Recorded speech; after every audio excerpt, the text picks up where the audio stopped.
ये velocity selector पढ़ा था हमने, तो वेलोसिटी सिलेक्टर्स में अगर सपोज क्या है कि v क्या है वेलोसिटी, इस तरफ मूव कर रही है एक्स एक्सिस में, और e क्या है इस डायरेक्शंस में है, और b एक दूसरे के परपेंडिकुलर है, इलेक्ट्रिक फील्ड और मैग्नेटिक फील्ड, और वेलोसिटी भी आल्सो परपेंडिकुलर है। तो Fe क्या हो जाएगा QE, क्योंकि अब ये सारी डायरेक्शन में y डायरेक्शन में, तो ये QJ हो जाएगा। और मैग्नेटिक फोर्स जेड एक्सिस में, तो इसका कंपोनेंट क्या हो जाएगा v क्रॉस b, तो v को क्या लिख सकते हैं i कैप में है यूनिट वेक्टर, और b का k कैप में। तो जब हम इसका क्या थोड़ा सॉल्व करेंगे, i क्रॉस k होता है -j, तो हमारे पास आ जाता है fb is equal to minus Q V V G. और फिर हम जानते हैं टोटल फोर्स क्या होता है, F total is equal to F E plus F B, electric field पे लगने वाला फोर्स प्लस मैग्नेटिक फील्ड पे लगने वाला फोर्स, तो दोनों को इक्वल कर देंगे तो ये आ जाएगा। तो अगर हम देखेंगे कि ये दोनों फोर्स क्या हैं, इक्वल और अपोजिट फोर्स हैं, एफ ई और एफ बी इक्वल और अपोजिट फोर्स हैं, इसलिए एफ टोटल 0 हो जाएगा और ये टर्म इस टर्म के इक्वल आ जाएगी, Q equal to Q V B, और यहाँ से Q से Q कैंसिल, तो V is equal to E upon V. इसका मतलब ये है कि हमें अगर वेलोसिटी सिलेक्टर जब यूज़ करते हैं तो वहाँ पे उसकी वेलोसिटी E बाई वी के इक्वल होनी चाहिए, समझ रहे हो, मैग्नीट्यूड ऑफ इलेक्ट्रिक फील्ड और मैग्नीट्यूड ऑफ मैग्नेटिक फील्ड के रेशियो के बराबर होने चाहिए वेलोसिटी ऑफ द पार्टिकल, तब जाके वो डिफ्लेक्ट नहीं होगा। तो ये हमने कल पढ़ लिया था लास्ट टाइम में। अब बात करते हैं इससे आगे next.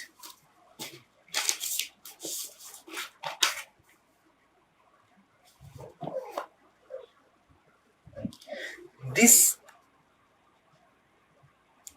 condition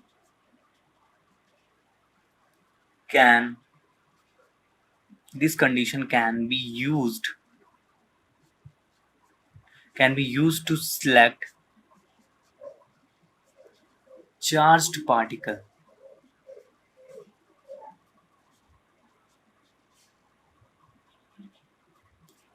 of a particular velocity. This condition can be used to select charged particle of a particular velocity out of a beam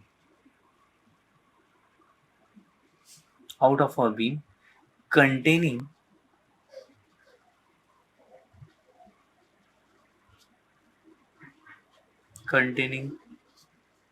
charged moving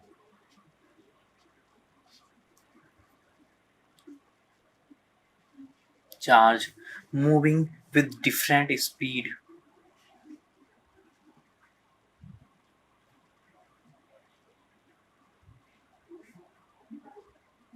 ठीक है, और इसको जनरली हम ये बोलते हैं चार्ज और मास के बेसिस पे, क्योंकि E अपॉन एम हमारे पास वैल्यूज आ रही तो इसलिए। तो जनरली जो ये वेलोसिटी सिलेक्टर है, इसमें से ये कौन से पार्टिकल क्रॉस होने देता है, दी क्रॉस्ड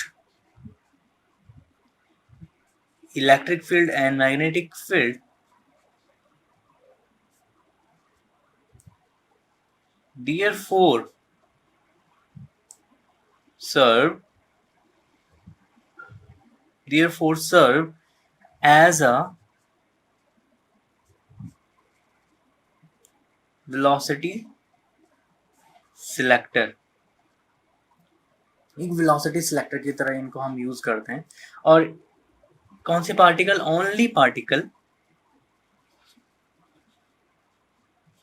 ओनली पार्टिकल जिनकी स्पीड क्या होगी, जिनकी speed v is equal to E upon V के बराबर होगी। और ये कैसे होंगे, पास अनडिफ्लेक्टेड, ये मतलब डिफ्लेक्ट नहीं होंगे वहां पे, ठीक है, क्योंकि जिनकी स्पीड इस रेशियो में होगी। तो वो अनडिफ्लेक्टेड हो जाएंगे थ्रू द रीजन।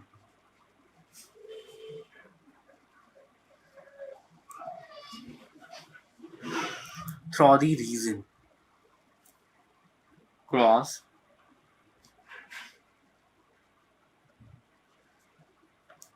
फील्ड। ठीक है, ओनली पार्टिकल जिनकी स्पीड ई अपॉन बी होगी और वो पास हो जाएंगे अनडिफ्लेक्ट हुए और थ्रू द रीजन। और ये मेथड को सबसे पहले एम्प्लॉय करा था, this method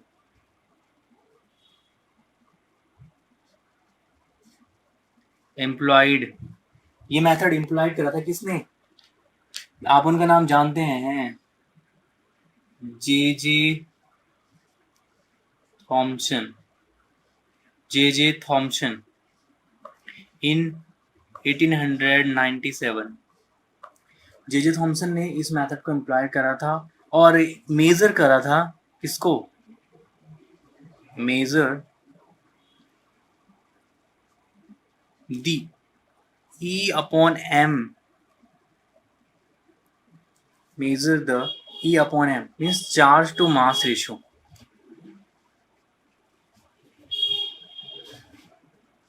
charge to mass ratio, ठीक है, ये उन्होंने फाइंड करा था जे थॉमसन ने 1897 में, E अपॉन M रेशियो। तो समझ में आया, ये था वेलोसिटी सिलेक्टर। कहीं कहीं बुक्स में इसका जो डायग्राम बनता है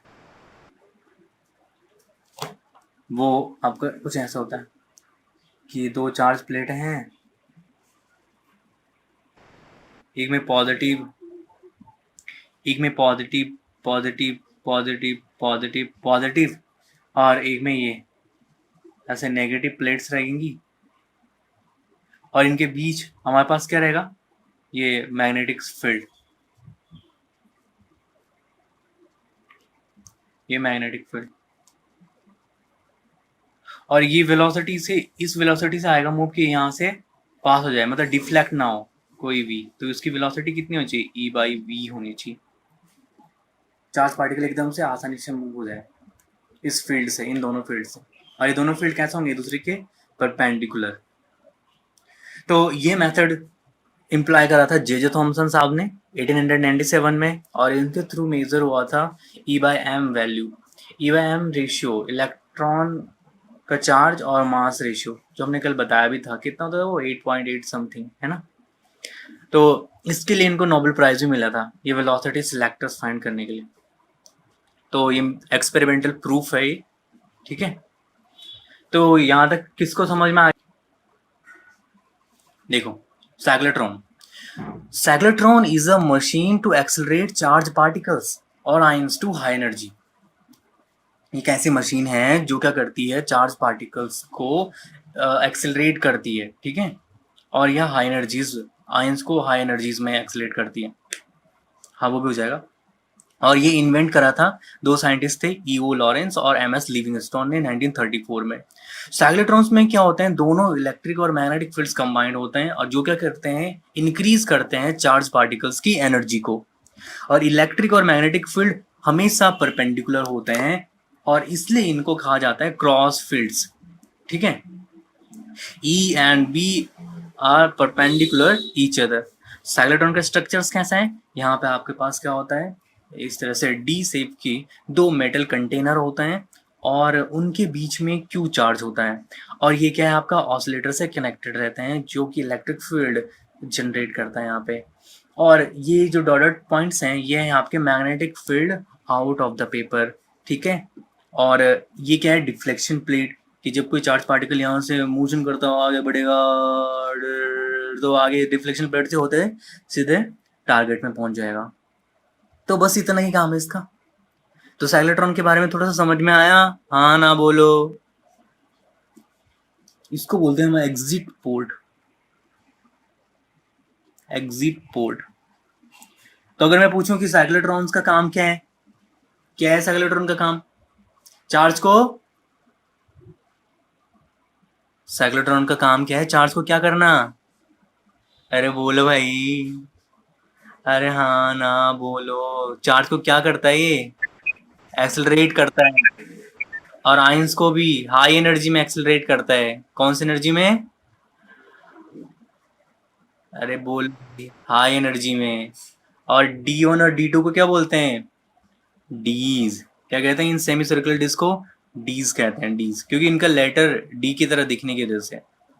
और पॉइंट पॉइंट जो दिखाए रखे हैं, ये क्या है? Magnetic field out of the paper. ये क्या है? Point points magnetic field out of the, अरे magnetic field out of the paper. ठीक है, तो क्लियर हुआ इतना? आगे बढ़ा जाए। ठीक है, जैसे कि पहले क्या बोला हमने कि inside the metal box the particle is shielded and is not acted on by the electric field. Shielded होता है और ये एक्ट नहीं करता है इलेक्ट्रिक फील्ड में, लेकिन मैग्नेटिक फील्ड उसको क्या करता है? एक्ट करवाता है। और पार्टिकल्स क्या करते हैं? सर्कुलर पाथ में राउंड करता है इनसाइड डी। और जैसे पार्टिकल एक्सेलरेट होगा, अब इसको पार्टिकल को एक्सेलरेट समझो।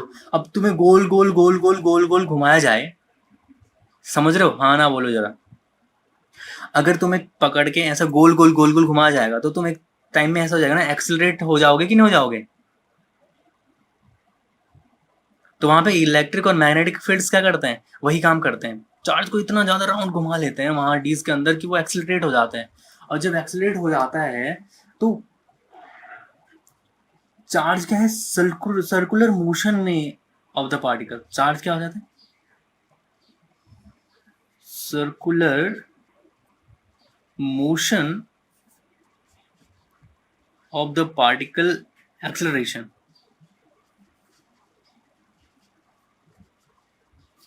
Acceleration high energy, high energy में सर्कुलर पाथ में मोशन करने लगता है। और जब एनर्जी ज़्यादा हाई हो जाती है तो radius of the circular path भी क्या होती है? मतलब हाई एनर्जी इंक्रीज होती है। हाई एनर्जी क्या होती है? इंक्रीज। हाई एनर्जी इंक्रीज, ये सैम्बल किसका है? इंक्रीज का। जब चार्ज पार्टिकल एक्सेलरेट होगा तो वहां पर हाई एनर्जी इंक्रीज हो जाएगी। क्यों? एक्सेलरेशन इंक्रीज हो जाएगा। और जब हाई एनर्जी इंक्रीज हो जाएगी तो radius of the circular path वो भी क्या होगा? इंक्रीज। वो भी इंक्रीज हो जाएगा, वो भी बढ़ जाएगा। कितनी बात समझ में आ रही है मैं क्या कह रहा हूँ? कि जब चार्ज पार्टिकल एक्सेलरेट होगा तो एक्सेलरेशन इंक्रीज हो जाएगा, और circular path motion of the particle acceleration increase, तो एनर्जी भी इंक्रीज। एक्सेलरेशन इंक्रीज तो हाई एनर्जी इंक्रीज, और हाई एनर्जी इंक्रीज तो radius of the circular path increase. और जब radius of circular path increase तो पाथ इज स्पाइरल वन।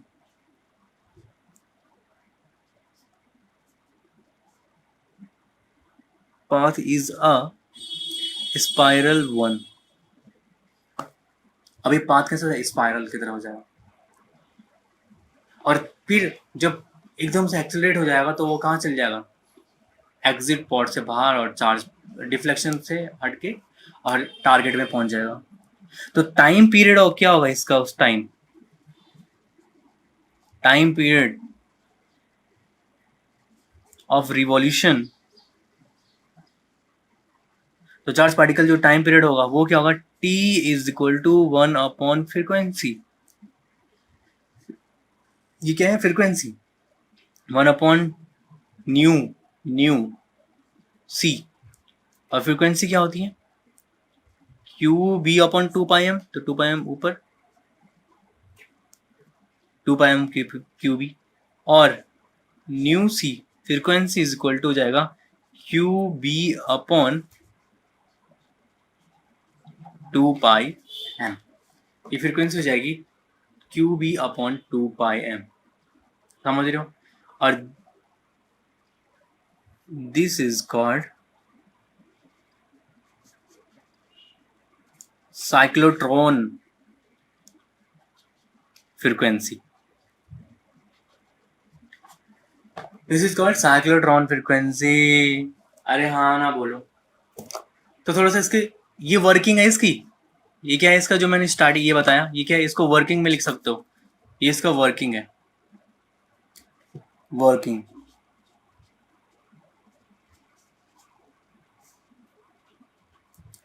ठीक है, ये इसको वर्किंग में लिख सकते हो ऊपर, वर्किंग, ये पूरा वर्किंग है इसका। और कैसे वर्क करता है कि जैसे चार्ज पार्टिकल एक्सेलरेट हुआ तो एक्सेलरेशन क्या होगा, एक साथ मेरे साथ बोलो फटाफट से, एक्सेलरेशन क्या होगा, डिक्रीज इंक्रीज। अरे चार्ज पार्टिकल जब एक्सेलरेट हो जाएगा तो एक्सेलरेशन क्या होगा, डिक्रीज इंक्रीज। कौन बोल रहा है डिक्रीज, चार्ज पार्टिकल इंक्रीज हो जाएगा, एक्सेलरेशन क्या होगा, डिक्रीज इंक्रीज। अरे साहब बोलो एक साथ बोलो भाई, 4-5 बच्चे तो हो यार तुम, बोलो भाई, 10-12 बच्चे तो हो यार तुम, बोलो भाई, 11-12 बच्चे तो हो यार तुम, बोलो भाई, चार्ज पार्टिकल इंक्रीज या decrease, increase, high energy, increase, radius of the circular path, increase, path is a spiral one, तो टाइम पीरियड ऑफ रिवॉल्यूशन क्या हो जाएगा, T is equal to 1/μc is equal to 2πm upon QB, और ये frequency is equal to QB upon 2πm, इसे कहते हैं cyclotron frequency. तो ये था साइक्लोट्रॉन का इंपॉर्टेंस, किस तरह से वो काम करता है, क्या क्या वर्क करता है, क्या उसकी फ्रीक्वेंसी होती है, तो वेरी वेरी इंपॉर्टेंट। इसके बाद हम पढ़ते हैं साइक्लोट्रॉन्स के यूजेस, साइक्लोट्रॉन का यूज कहाँ कहाँ किया जाता है। ठीक है,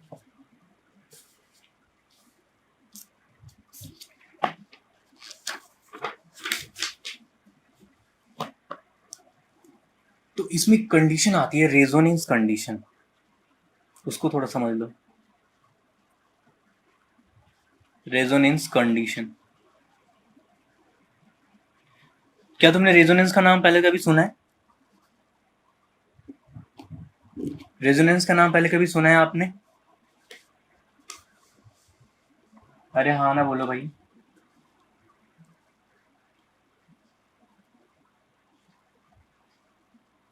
रेजोनेंस का नाम सुना है कभी, जैसे तुमने देखा होगा जो सोल्जर्स होते हैं वो अगर किसी ब्रिज में, ठीक है, चल रहे हैं, एक टुकड़ी है पूरी सोल्जर्स के, आर्म फोर्स है, तो उनको बोला जाता है कि आप एक साथ कदम ताल करते हुए नहीं चलेंगे। क्या आपको पता है क्यों कहा जाता है ऐसे, क्योंकि अगर वो एक साथ चलते हैं तो उसकी फ्रीक्वेंसी, किसकी, पुल की जो नेचुरल फ्रीक्वेंसी है वो उनके पैरों से निकलने वाली फ्रीक्वेंसी के साथ मैच कर देती है, जिसकी वजह से पुल टूट सकता है। हाँ, तो इसलिए उसे कहते हैं हम रेजोनेंस कंडीशन। ठीक है, उसे हम क्या कहते हैं, रेजोनेंस कंडीशन। समझ में आ रहा है, तो the frequency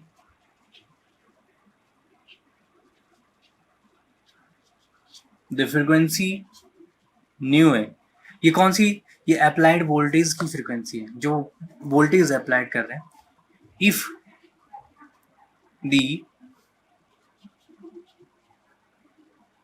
applied voltage is adjusted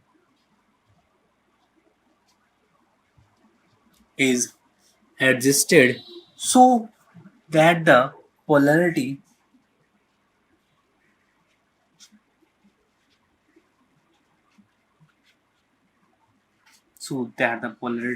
of the D's is reverse in the same time, reverse in the same time that it takes the ions to complete one half 1/2 of the revolution.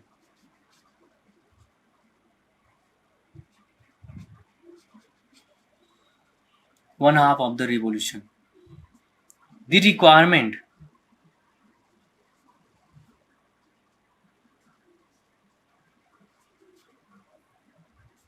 nu is equal to nu c, applied voltage की frequency और cyclotron की frequency अगर क्या हो जाए, same हो जाए, इस कंडीशंस की वजह से कि जब क्या हो, अप्लाइड वोल्टेज को हम जब एडजस्ट करते हैं तो उसके जो डीज की पोलैरिटी है वो रिवर्स में भी हो जाए, रिवर्स में हो जाए, क्योंकि डीज के अंदर भी क्या होंगे, इलेक्ट्रॉन्स होंगे। समझ में आ रहा है ना? जो डीज है वो भी तो एक मेटल कंटेनर है। जो हम बात कर रहे हैं वो भी तो एक मेटल कंटेनर है, और जो मैग्नेटिक फील्ड्स वहाँ पे है, इलेक्ट्रिक फील्ड्स वहाँ पे है, तो वो भी तो इलेक्ट्रॉन्स वहाँ पे थोड़ा एक्साइट होंगे, तो उनके जो पोलैरिटी है, पोलैरिटी मतलब चार्जेस हैं, ठीक है, वो इन द सेम टाइम क्या करेंगे, कंप्लीट 1/2 करेंगे ऑफ द रिवॉल्यूशन। तो रिक्वायरमेंट हमारी ये होनी चाहिए कि जो we A equal to V C हो, तो उस कंडीशन को बोलते हैं यहाँ पे card is called the resonance condition. Resonance condition is called the resonance condition, इसे हम कहते हैं रेजोनेंस कंडीशन। तो रेडियस इंक्रीज होगा, तो इसलिए radius of the circular path increase, radius of the circular path increase, तो उसकी वजह से क्या होगा, काइनेटिक एनर्जी इंक्रीज होगी, काइनेटिक एनर्जी इंक्रीज होगी, मींस इसका काइनेटिक एनर्जी इंक्रीज होगा। तो अगर आयंस रेपिडेटली इस तरह से वो करते रहे, मोशंस करते रहे, किससे, सर्कुलर पाथ में मोशंस करते रहे, तो एक टाइम ऐसा आएगा कि वो जो आयंस हैं वो डीज से क्या हो जाएंगे, they are then deflected by the magnetic field and leave the system. Kinetic energy जब इंक्रीज हो जाएगी तो जो चार्ज पार्टिकल्स हैं, charge particle, they are often या they are then deflected by a magnetic field and leave the system, उस system को छोड़ देंगे भाई, एंड एग्जिट स्लाइड या एग्जिट पोर्ट, जो हमारा एग्जिट पोर्ट है डायग्राम में देखा होगा। तो इनका तो हम जानते हैं वेलोसिटी कैसे, v is equal to speed is equal to distance upon time taken.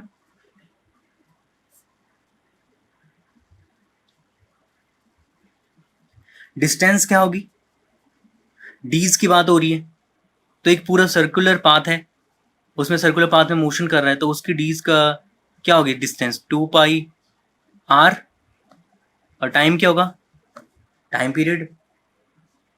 अरे समझ में आ रहा है कि नहीं आ रहा है पहले, अरे हाँ ना बोलो।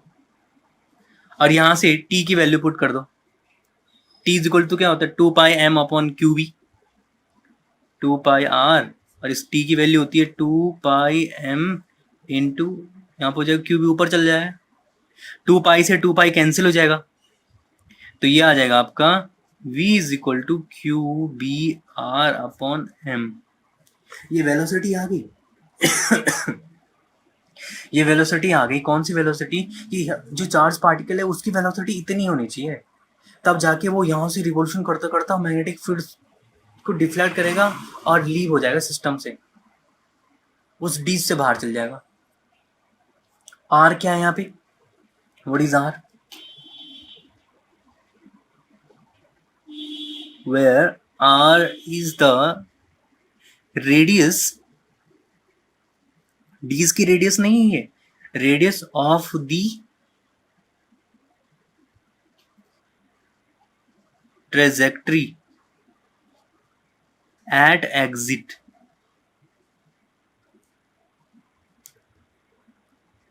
Trajectory at the exit and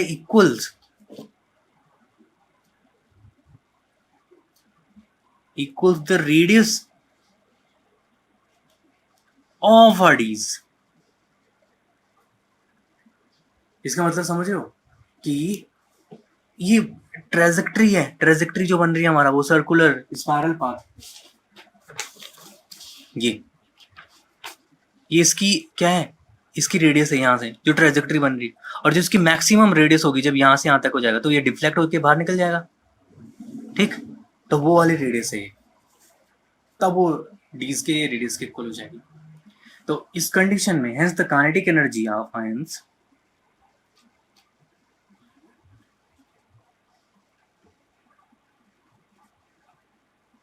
kinetic energy क्या होता है, हाफ एम बी स्क्वायर, ठीक है, half M B square E K is the kinetic energy, half M B square, V की वैल्यू यहाँ से पुट कर दो तो क्या हो जाएगा, Q square B square R square by 2m। Value put कर दी मैंने, Q square B square R square M square, एक एम ऊपर था, एम से एम कैंसिल हुआ तो ये आ गया। तो ये होती है काइनेटिक एनर्जी हो किसकी, आयंस की, जो लीव करते हैं सिस्टम को, उनकी काइनेटिक एनर्जी भी आ गई, ये उनकी वेलोसिटी आ गई। फ्रीक्वेंसी हम पहले निकाल चुके थे,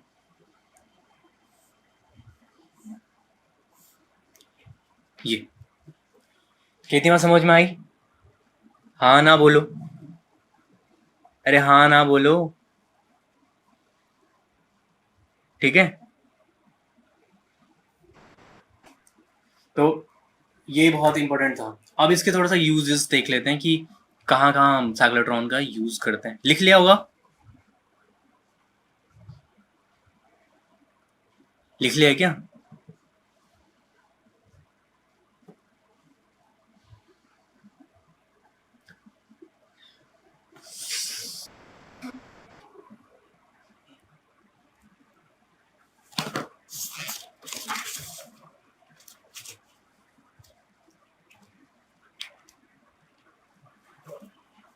कम से कम जो ऑनलाइन पढ़ रहे हैं अभी साथ ही में ना, तो वो साथ में ही नोट कर लिया करो, उससे तुम्हारा ये है कि बाद में तुम फिर रिवीजन कर सकते हो उसको, 5 मिनट 10 मिनट तुम्हारा टाइम भी बच जाएगा। यूजेस, सबसे पहला यूजेस है इसका, साइक्लोट्रॉन का जो सबसे पहले यूज करते हैं, bombard of nuclei.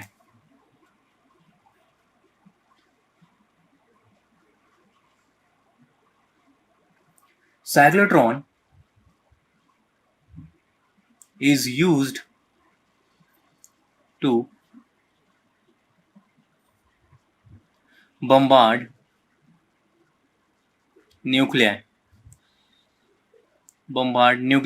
with energetic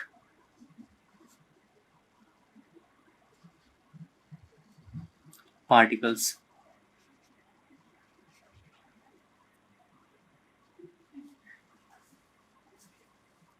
ठीक है, the cyclotron is used to bombard nuclei with energetic particles, so accelerated by it and study the resulting nuclear reaction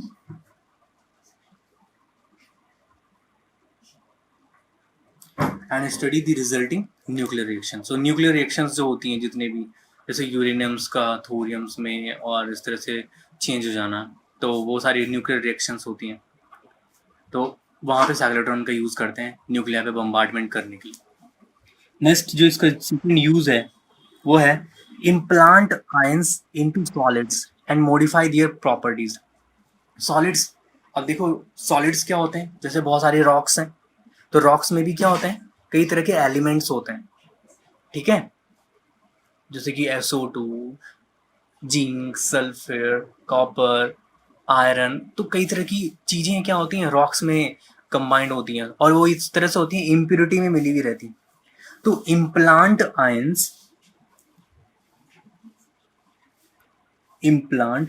ions into solids and modify their properties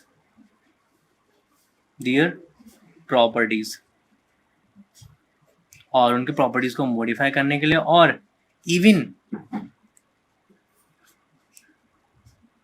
synthesis new material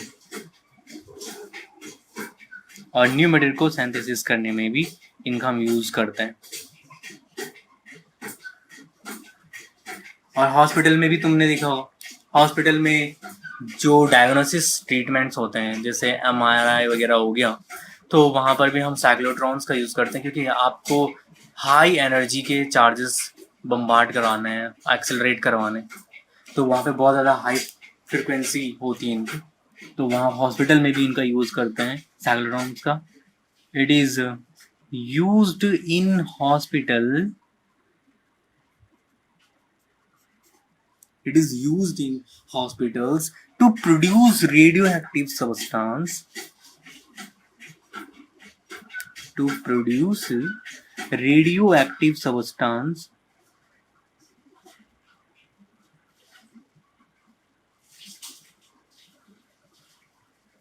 substances which can be used in diagnosis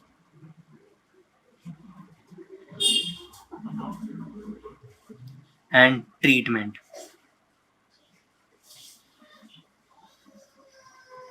So ये थी सारे importance किसके, uses किसके, साइक्लोट्रॉन्स के, कि hospitals में radioactive substance को produce करने में और डायग्नोसिस और ट्रीटमेंट करने में इनका यूज किया जाता है।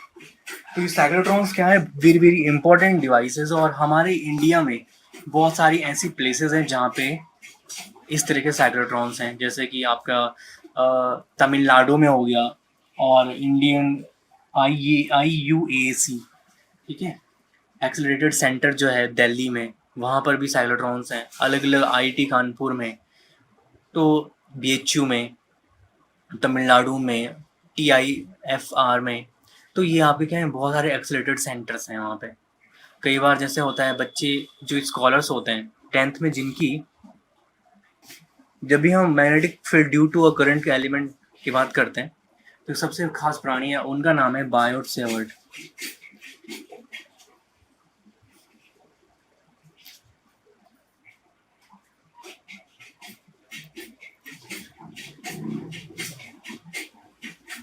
बायोट सेवर्ट, और जिसको जो फेमस है बायोट सेवर्ट लॉस है।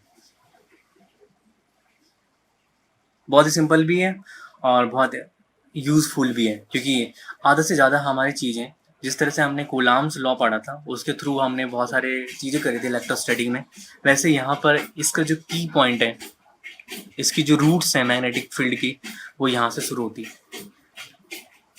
है क्या कि करंट एलिमेंट है और इसमें आई करंट फ्लो हो रही है, और आई करंट फ्लो होने की वजह से इसके आसपास मैग्नेटिक फील्ड क्रिएट हो जाता है। इसको हम आइडेंटिफाई कर सकते हैं कि अगर करंट इस तरह से डायरेक्शंस में फ्लो हो रही है तो अपनी कर्ल करना है और फिंगर्स को, तो मैग्नेटिक फील्ड्स की डायरेक्शन क्या होगी, यहाँ से आती हुई यहाँ जा रही होगी। और इसके साथ सपोज ये यहाँ पर किसी P पॉइंट है और यहाँ से यहाँ तक की डिस्टेंस है R वेक्टर, और ये इसके साथ जो एंगल बना रहा है वो है theta angle.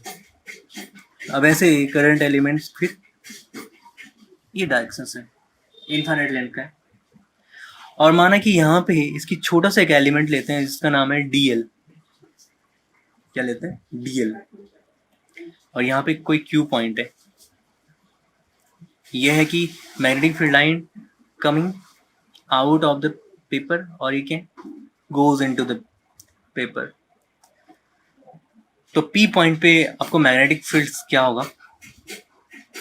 The magnetic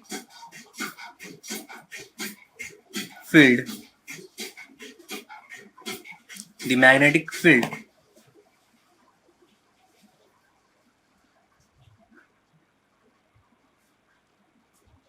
the magnetic field at a point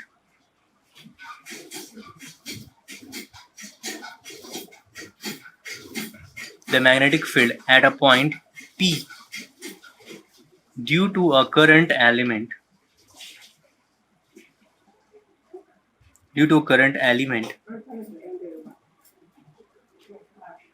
is given by तो गिवन बाय वो एलिमेंट जो करंट एलिमेंट होता है वो होता है dB is equal to is a dB magnetic field is a vector quantity तो dB is equal to 1/4 pi epsilon naught c square. C is the speed of light into I dl vector cross r vector upon r cube. Because यहाँ पे ये क्या है, ये vector source की वजह से मैग्नेटिक फील्ड प्रोड्यूस हो रहा है. ये वेक्टर सोर्स हाई करंट और इस डीएल एलिमेंट पे. इसको आप क्वेश्चन नंबर फर्स्ट मान लो. बहुत सारी बुक्स पे इसको इस तरह से भी दिखाया गया है कि डी बी इसके डायरेक्टली प्रोपोर्शनल होता है, ये इसके प्रोपोर्शनल होता है, लेकिन ये इसका जनरल टर्म है. स्टार्टिंग यहीं से होती है कि आपका ये टर्म्स तो आपको पता ही है ना. Electrostatic force 1/4 pi epsilon not और सी स्क्वायर क्या है, स्पीड ऑफ लाइट. क्योंकि अगर चार्ज फ्लो हो रहा है किसी भी वायर में तो जनरल सी बात है वो इस स्पीड से होना चाहिए. तो नेक्स्ट यहाँ पे इसके बारे में लिख लो. वेयर सी इज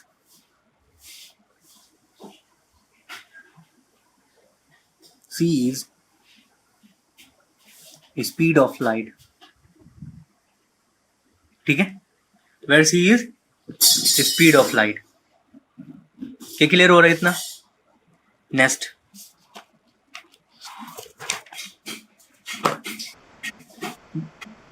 अच्छा लिखा नहीं है, जल्दी जल्दी जल्दी लिखो, हमारे पास सिर्फ ओनली 2 मिनट्स है.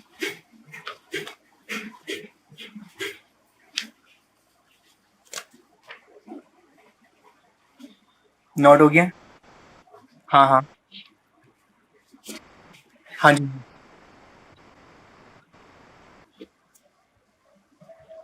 यहाँ तक पहले क्लियर हुआ? ये ऊपर वाला term I is the current, DL is the length vector of the current element, R is the vector joining of the current element of the point P. और इस फॉर्मूले में 1/4 pi epsilon naught C square में ideal vector cross R vector upon R cube में इस पूरी quantity को हम क्या लिख सकते हैं? और is called permeability of vacuum. और इसकी वैल्यू होती है 4 पाई इंटू 10⁻⁷ टेस्ला. और dV is equal to mu naught upon 4 pi हो जाएगा. अगर इसकी प्लेस में यहाँ पे ये रख लेंगे तो ये हो जाएगा. और इस इक्वेशन को ही बोलते हैं बायो-सेवर्ट लॉ. और magnitude of the magnetic field क्या हो जाएगा? Magnitude 4 pi I. और देखो DL क्रॉस R, ये क्रॉस प्रोडक्ट है तो साइन थीटा हो जाएगा. I DL R sign theta upon R cube. एक R से एक पावर कैंसिल, तो आपके पास क्या आ जाएगा? Magnitude TV is equal to mu naught upon 4 pi I DL sine theta upon R square.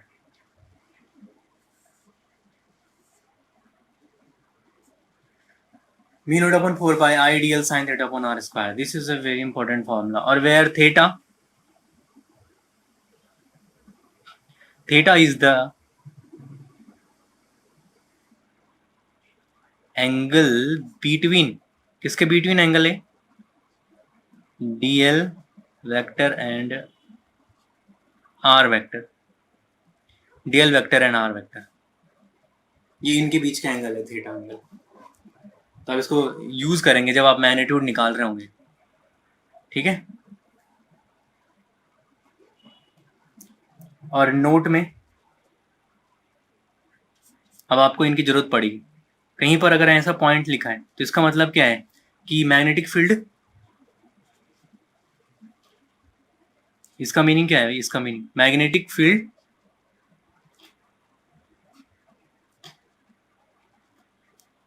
Coming out the page. Cross का मतलब क्या है? Magnetic field goes into the plane